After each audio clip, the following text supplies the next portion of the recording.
Success और failure को हम उर्दू में कहते हैं नाकामी। अगर आप नाकामी को कबूल कर लें और उससे सबक सीख लें और आगे बढ़ने की कोशिश करें तो आप ज़रूर कामयाब होंगे। आज हमारे माशरे में बहुत सारे कुछ ऐसे लोग हैं जो अपनी छुपी हुई सलाहियतों को बिल्कुल इस्तेमाल नहीं करते। ये मुमकिन है कि उनका माहौल ऐसा हो, उनके आगे बढ़ने में उनकी रुकावट हो। हर बंदा किसी न किसी जगह पे नाकाम ज़रूर होता है, क्योंकि नाकामी ज़िंदगी की हकीकत है, एक हिस्सा है। इससे फरार होना, भागना नामुमकिन है। और दूसरी बात तो नाकामी ज़िंदगी का सबसे बड़ा उस्ताद है, क्योंकि नाकामी हमें आजिज़ी सिखाती है, नरमी सिखाती है, और नाकामी हमें हमारे हदूद से वाकिफ़ करती है। नाकामी हमें बताती है कि हम नाकाबिल शिकस्त हैं। बहुत सारे लोगों को पता ही नहीं होता कि नाकामी हमें सबक देती है कि हम गिरने के बाद कैसे अपने पैरों पे खड़े होते हैं।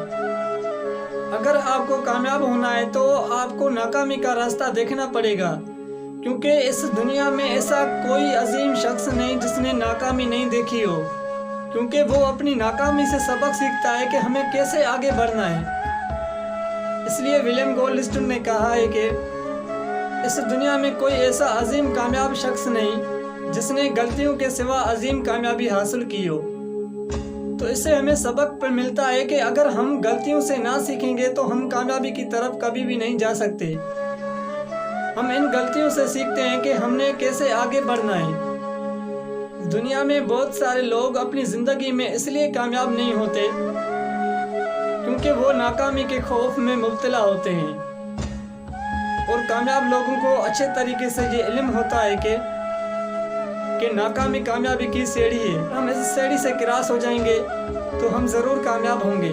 वो समझते हैं कि नाकामी एक ऐसा तरीका है जिससे हम आजमाइश और गलतियों के ज़रिए कामयाबियों का सबक सीख लेते हैं।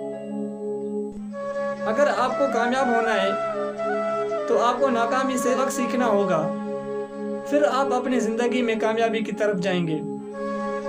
फ्रांसिस बेकन का कहना है कि दुनिया के अजीम इंसानों को मैंने झोपड़ियों से निकलते हुए देखा है। इससे क्या मतलब होता है कि वो लोअर स्टेज से हाई स्टेज पे जाते हैं।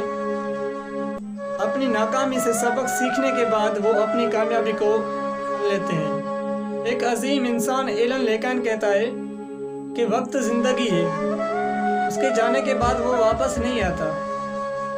अगर आप वक्त को ज़ाया करेंगे तो आप ज़िंदगी को ज़ाया करने के बराबर है।